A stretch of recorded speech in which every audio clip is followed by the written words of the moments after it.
세상에서 가장 작은 서점, 지혜의 서재에서 진행하는 낭독 프로그램, 잠 못 이룬 그대에게 오늘 8번째 시간입니다. 그동안 잘 지내셨죠? 한 주 동안 또 제가 올린 방송을 들어주시고, 또 댓글도 남겨주시고, 또 제 방송을 듣고 잠도 주무시고 하셨던 모든 분들, 관심 가져주신 모든 분들, 또 한 주 동안 감사했다는 말씀 드리고 시작하도록 하겠습니다.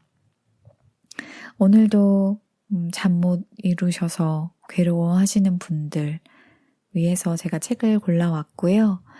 다시 한번 말씀드리지만 제 방송은 책을 설명하거나 책을 적극적으로 추천하거나 소개하거나 이런 방송이 아니라 진짜로 잠들지 못하는 분들을 위한 그런 방송이에요. 잠을 재우기 위한 방송.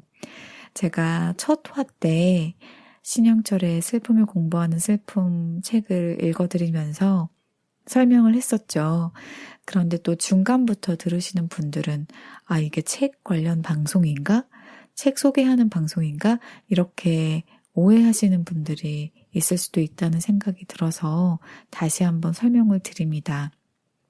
물론 이 방송이 앞으로 어떤 방향으로 나아가게 될지는 저도 잘 모르겠어요.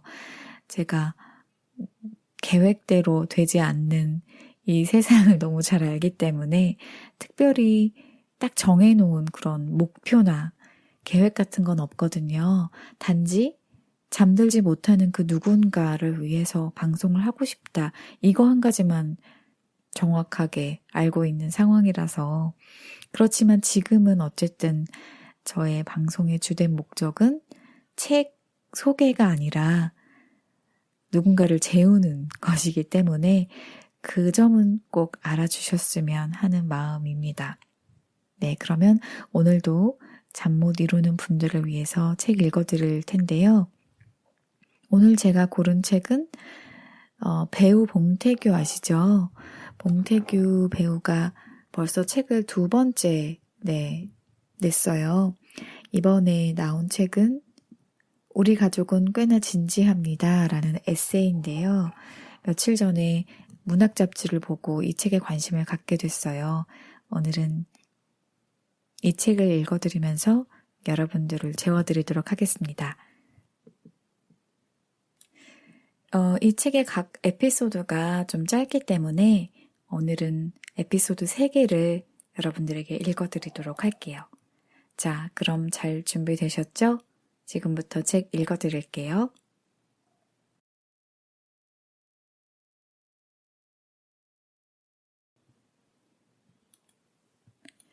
남자아이, 여자아이.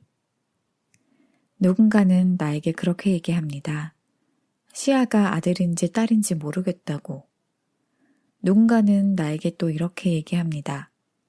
남자아이 머리가 이게 뭐냐고. 남자아이 머리는 짧게 잘라야 남자답고 예쁘다는 거죠. 남자답게 라면서 예쁘다는 표현은 빠지지 않더라고요. 다른 누군가는 사내아이가 계집아이처럼 하고 다니면 큰일 난다고도 얘기합니다. 처음에 들었을 땐 뭐가 큰일이라는 건지 의아했습니다. 성격이 소심해질 수 있다는 등 대부분 부정적인 이야기들이었습니다. 다시 의아해졌습니다. 남자아이가 성격이 소심한 거랑 여자아이처럼 하고 다니는 거랑 무슨 관계가 있는 걸까? 시하는 핑크색을 좋아하고 공주가 되고 싶어 할 때도 있습니다. 그런 시하를 저는 응원하고 지지해 주려고요. 중요한 건 사회가 만들어 놓은 어떤 기준이 아니라 시하의 행복이니까요. 참고로 저도 핑크색 좋아합니다. 누군가는 남자가 무슨 핑크색이냐고 하겠지만 그래도 예쁜걸요? 이번에는 내가 물어볼게요. 남자답게 키우는 건 뭐고 여자답게 키우는 건 뭔가요? 그냥 시하답게 키우면 안 되나요? 머리가 길든 옷이 핑크색이든 뭐든 시아가 좋아하면 나는 만족합니다. 성별은 부모가 만들어주는 게 아니라 자연의 섭리에 따라 타고나는 겁니다.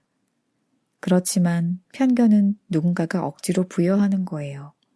그렇기 때문에 아주 폭력적이고요. 난 우리 시하를 남자 혹은 여자라는 이분법에 가두고 싶지 않습니다.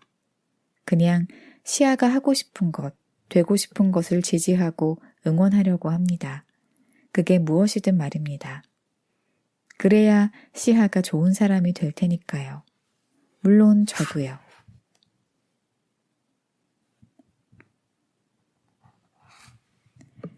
하늘엔 조각구름 떠있고 바퀴로 하늘을 날자. 아침에 겨우겨우 눈을 뜨고 핸드폰을 찾는다. 예전에는 포털 사이트에 접속해 덜뜬 눈으로 기사 검색을 하며 잠을 쫓았지만 요즘에는 미세먼지 측정 앱을 제일 먼저 확인한다.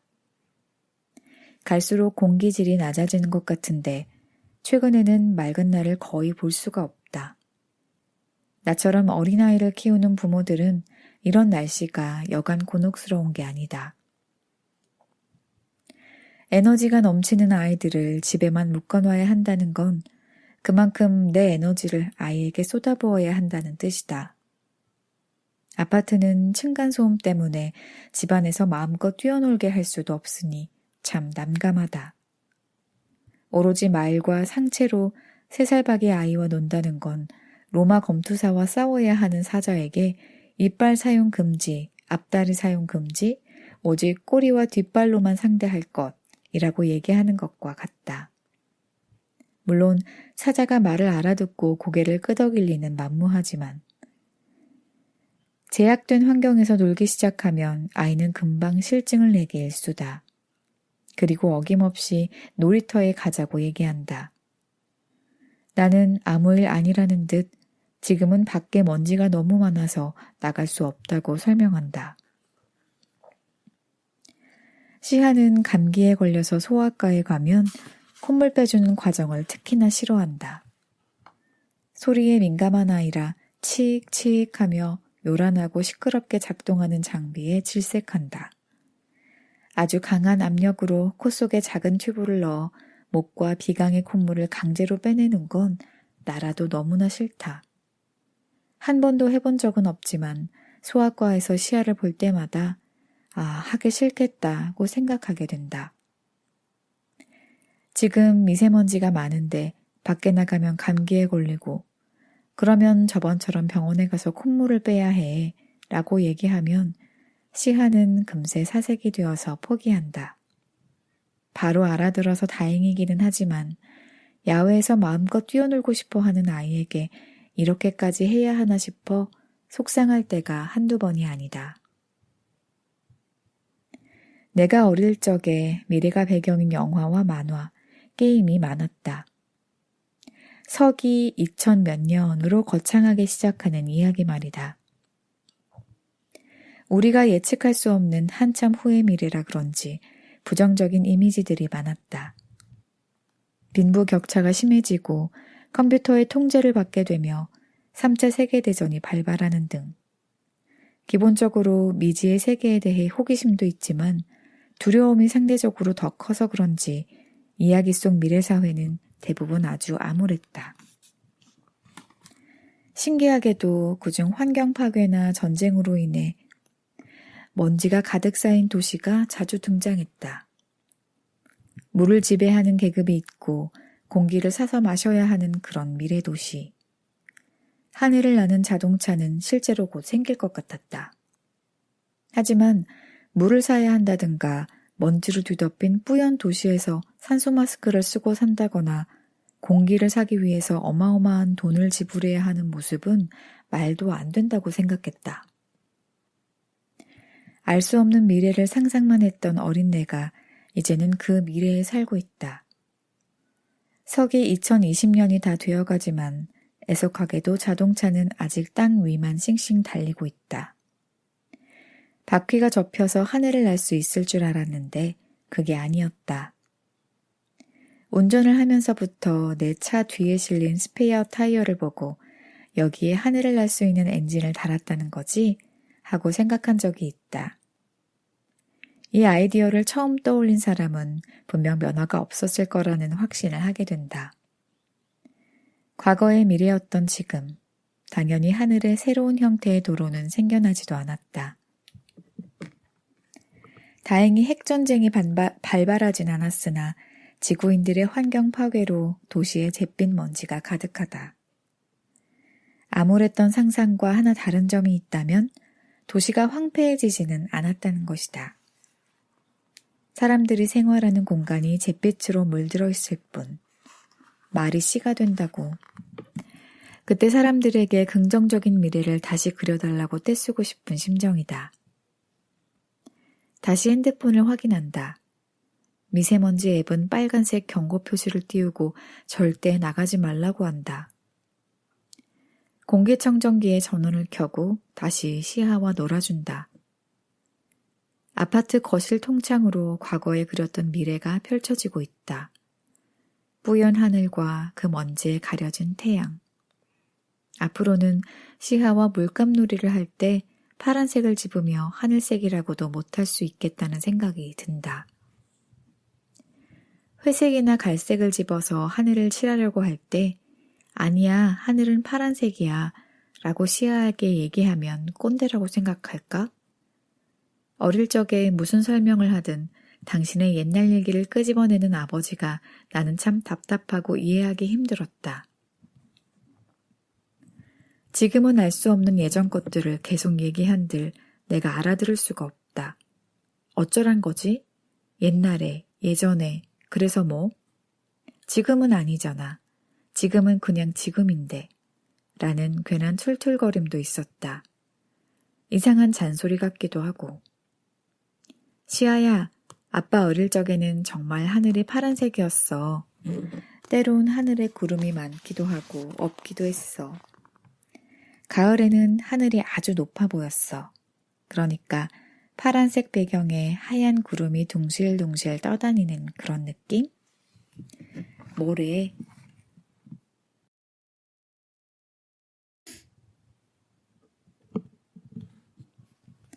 엄마 여자, 여자 엄마.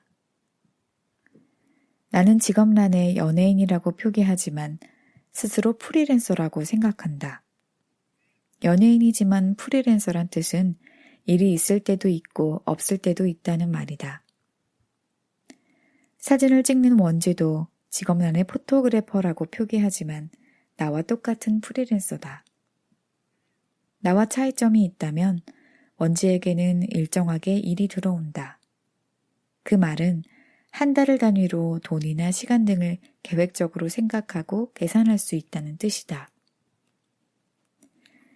프리랜서로 사진을 찍는 사람이 정기적으로 일을 받으며 본인의 스튜디오를 운영한다는 건 금전적인 문제를 떠나 엄청나게 치열한 그 세계에서 엄청나게 열심히 선방하고 있다는 뜻이다. 이유는 잘 모르겠지만 그 세계는 여성 포토그래퍼가 독립적으로 스튜디오를 운영하며 살아남기가 무척 어렵다. 때문에 원지가 그 세계에서 자리를 잡고 있다는 건 삼국시대 가야가 강대국인 고구려 백제 신라 사이에서 작지만 독립된 나라를 이루고 자신들의 문화를 발전시킨 것과 비슷하다. 과장된 비유 같지만 현실적으로는 전혀 과장이 아니다. 우리가 결혼하고 운이 좋게도 꾸준히 일하는 원지 모습을 자주 지켜볼 수 있었다. 결혼 후에는 적극적으로 내가 운전도 하고 카메라 가방도 들고 다니며 포토그래퍼 하시시박의 조수로 일을 도왔다. 사진 찍을 때 원지는 눈이 부셨다.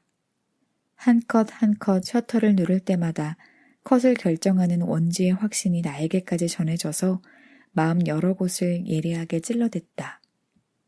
처음 느껴보는 경험이었다.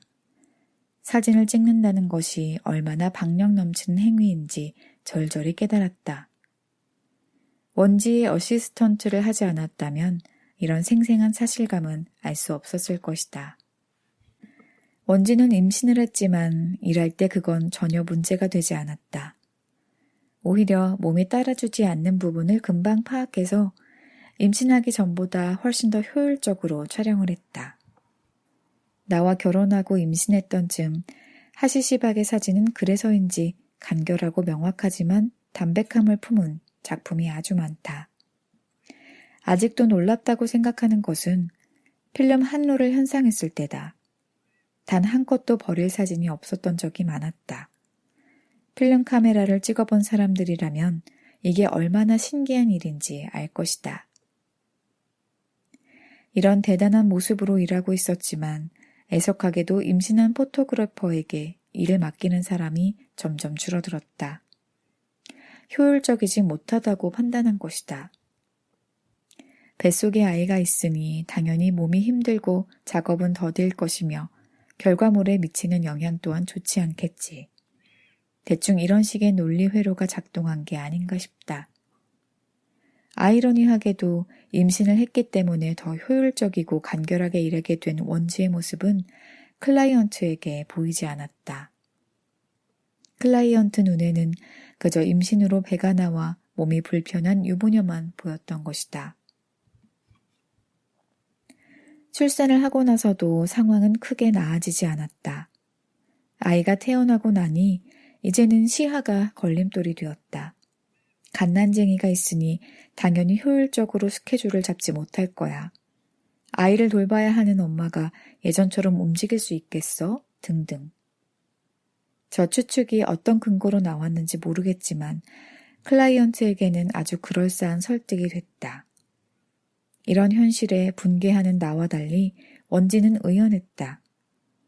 세상의 모든 여자 엄마들이 그렇듯이 원지도 내색하지 않고 태연하게 말도 안 되는 이 상황을 겨우겨우 그러나 꿋꿋하게 이겨냈다. 내 눈에 비친 하시시박은 그랬다. 이런 일은 바다에 넘실대는 파도처럼 당연하게 다가오는 걸 아는 듯 그 모습은 대담함을 넘어 황당해 보일 정도였다. 바람의 세기에 따라 파도의 높이에만 차이가 있을 뿐 어차피 똑같은 바다잖아 라는 태도랄까? 누군가 이런 말을 했었다. 직장에서 엄마의 태도란 직업 없는 여성처럼 아이를 가르치면서 아이가 없는 사람처럼 일해야 한다고. 지금도 원지에게는 파도가 치고 있다. 어떤 크기의 파도가 그녀를 때리고 있을지 짐작만 갈 뿐 나는 알지 못한다.